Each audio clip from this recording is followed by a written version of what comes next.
नमस्कार, उत्तराखंड समाचार में आपका स्वागत है। मैं रविंद्र सिंह। सबसे पहले मुख्य समाचार। उत्तराखंड दौरे पर केंद्रीय स्वास्थ्य मंत्री जेपी नड्डा पिथौरागढ़ के गुंजी में प्राथमिक स्वास्थ्य केंद्र का करेंगे निरीक्षण, होम स्टे का भी करेंगे दौरा।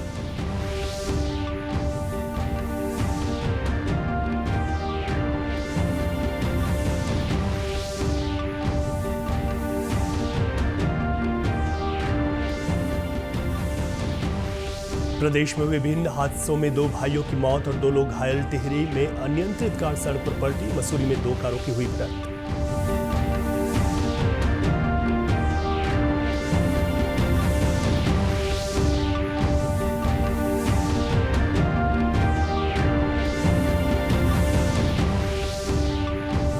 और ब्रह्म मुहूर्त में खुले चतुर्थ केदार रुद्रनाथ मंदिर के कपाट। बम बम भोले के जयकारों के साथ श्रद्धालुओं ने किए दर्शन।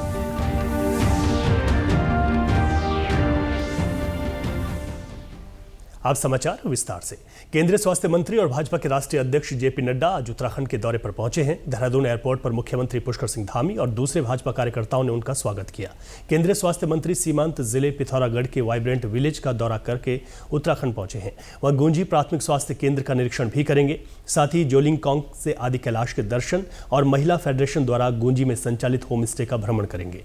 वाइब्रेंट विलेज गुंजी में ही रात्रि प्रवास करने के बाद दूसरे दिन वे वाया देहरादून दिल्ली के लिए प्रस्थान करेंगे।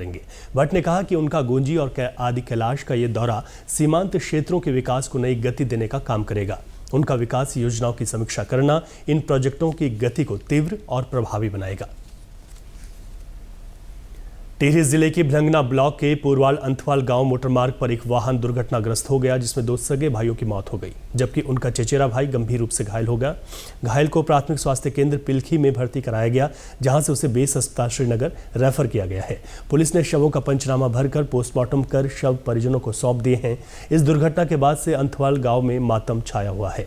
घनसाली के थाना अध्यक्ष संजीव थपलियाल ने बताया कि हिंदाव पट्टी के ग्राम अंथवाल निवासी शिक्षक 55 वर्षीय रमेश प्रसाद अंथवाल और उनके बड़े भाई 68 वर्षीय चिंतामणि अंथवाल और उनके चचेरे भाई प्रदीप अंथवाल विभागीय अधिकारियों के साथ अपने खेतों के निरीक्षण के लिए गए थे। अपराह्न करीब 1:30 बजे पुरवाल गांव अंथवाल गांव मोटर मार्ग पर उनकी कार अनियंत्रित होकर सड़क पर पलट गई।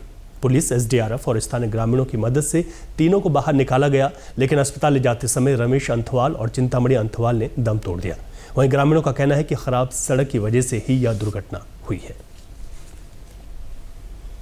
उधर मसूरी देहरादून मार्ग पर भट्टा गांव के पास 2 कारों की भिड़ंत हो गई। सड़क किनारे दुकान में ये कार जा घुसी। एक हादसे में कार में सवार एक व्यक्ति घायल हो गया और दुकान भी क्षतिग्रस्त हो गई। बताया जा रहा है कि सुबह के समय मसूरी देहरादून मार्ग पर भट्टा गांव के पास एक कार देहरादून से मसूरी की ओर जा रही थी और गलत दिशा में चलने के कारण मसूरी से देहरादून जा रही कार से टकरा गई। इसके बाद कार अनियंत्रित होकर सड़क किनारे दुकान में जा घुसी। पुलिस घटना की जाँच में जुटी है। वहीं मसूरी में शनिवार देर शाम एक और हादसा हुआ। जानकारी के अनुसार एक जीप अनियंत्रित होकर सड़क पर पलट गई, जिससे उसमें आग लग गई। जीप में आग लगने से सड़क के दोनों ओर वाहनों का लंबा जाम लग गया, जिससे लोगों को भारी परेशानियों का सामना करना पड़ा। घटना की सूचना मिलते ही मसूरी पुलिस, फायर सर्विस और एम्बुलेंस मौके पर पहुंची। फायर ब्रिगेड ने जीप में लगी आग पर काबू पाया। मसूरी कोतवाल सतांश कुंवर ने बताया कि जीप में 2 व्यक्ति सवार थे, जिन्हें मामूली चोटें आई हैं। चमोली में समुद्र तल से 11,800 फीट की ऊंचाई पर स्थित पंच केदार में से एक चतुर्थ केदार भगवान रुद्रनाथ के कपाट आज ब्रह्म मुहूर्त में विधि विधान और पूजा अर्चना के बाद श्रद्धालुओं के लिए खोल दिए गए हैं। इस मौके पर बड़ी संख्या में श्रद्धालु मौजूद थे। आज प्रातः मंदिर के पुजारी सुनील तिवारी ने विधि विधान और पूजा अर्चना कर मंदिर के कपाट श्रद्धालुओं के लिए खोले। इससे पहले उन्होंने भगवान रुद्रनाथ के विग्रह से ढके हुए स्थानीय बुगला फूलों को हटाया। उसके पश्चात भगवान का श्रृंगार कर पूजा अर्चना की। कपाट बंद होने पर रुद्रनाथ के विग्रह को चारों ओर से स्थानीय बुगला फूलों से ढका जाता है, जो कपाट खुलने पर प्रसाद के रूप में वितरित किए जाते हैं। भगवान रुद्रनाथ के मंदिर में शिव की मुख की पूजा की जाती है। मंदिर ग्रीष्मकाल में 6 माह मई से लेकर अक्टूबर तक श्रद्धालुओं के लिए खुला रहता है। शीतकाल में 6 माह रुद्रनाथ भगवान की पूजा अर्चना गोपीनाथ मंदिर में की जाती है। यहाँ पहुँचने के लिए सागर से 21 किलोमीटर की पैदल खड़ी चढ़ाई पार करनी होती है। आज भगवान रुद्रनाथ जी के चतुर्थ केदार भगवान रुद्रनाथ जी के कपाट 18 मई 2025 को प्रातःकाल ब्रह्म मुहूर्त में मंत्रोच्चार के साथ खोल दिए गए हैं। जय रुद्रनाथ जी।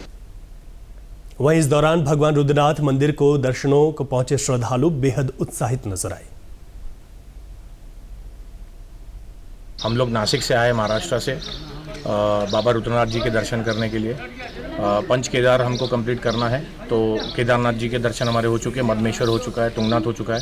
अभी बाबा रुद्रनाथ जी के दर्शन करके फिर हम कपालेश्वर जी के कल्पेश्वर जी के दर्शन करके पंच केदार की यात्रा पूरी करेंगे। जय श्री महाकाल। बाबा के दर्शन करने पहली बार आया हूँ, पद यात्रा करेंगे और देखते हैं कैसा रहता है एक्सपीरियंस। बाकी जय बाबा की।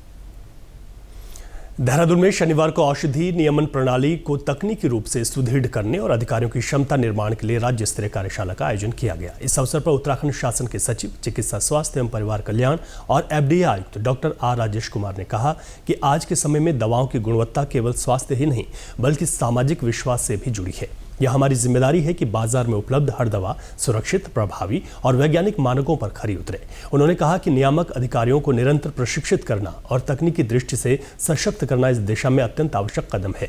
इस कार्यशाला में औषधि नियमन की मौजूदा चुनौतियों पर प्रकाश डाला गया।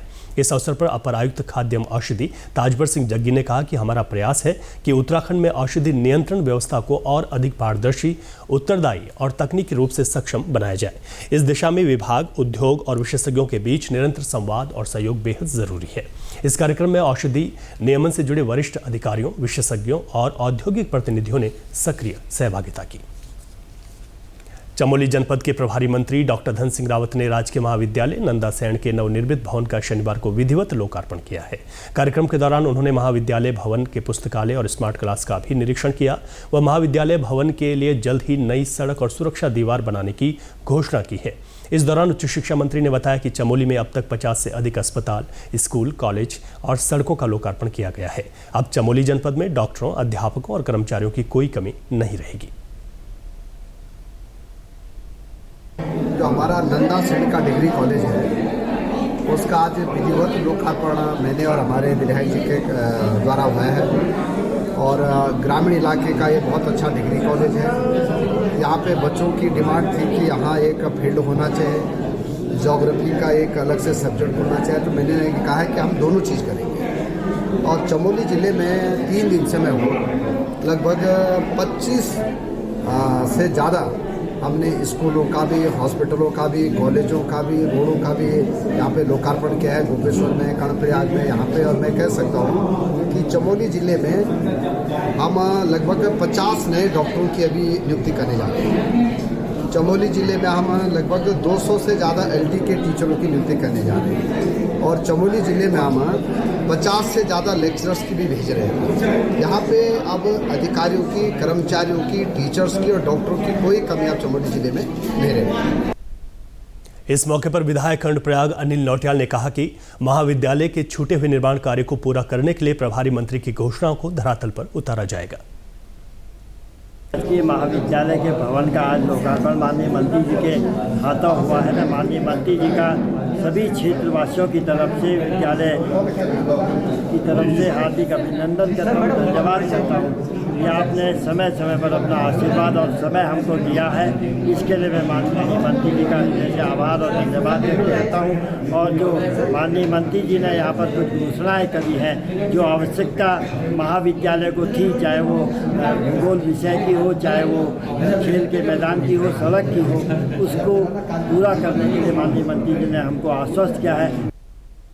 नया भवन बनने से जहां छात्र छात्राएं बेहद उत्साहित नजर आए, वहीं प्राचार्य ने कहा कि स्कूल में स्मार्ट क्लासरूम के अलावा रीडिंग रूम और बालिकाओं के लिए एक अतिरिक्त कक्ष बनने से छात्र छात्राएं अब सुविधाजनक तरीके से पढ़ सकेंगे।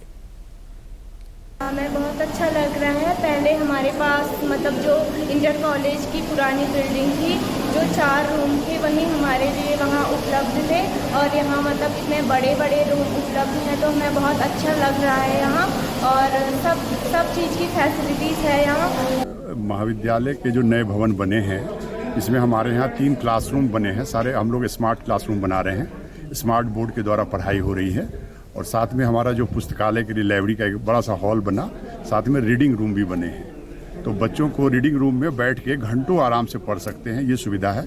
और उसके अलावा हम हमारे गर्ल्स कॉमन रूम है, लड़कियों को एक अलग से बैठने का, खेलने का, एक इंटरेक्ट करने के लिए एक मौका है। लड़कियां उसमें बैठेंगी, इंटरेक्ट करेंगी। और उसके अलावा हमारे महाविद्यालय के शिक्षकों के लिए भी और कर्मचारियों के लिए भी बैठने की व्यवस्था हो गई है, अच्छी कमरे हैं। इसी के साथ अभी तक के समाचार समाप्त हुए। दूरदर्शन समाचारों से जुड़े रहें। मिलते हैं फिर शाम 5 बजे के बुलेटिन में। नमस्कार।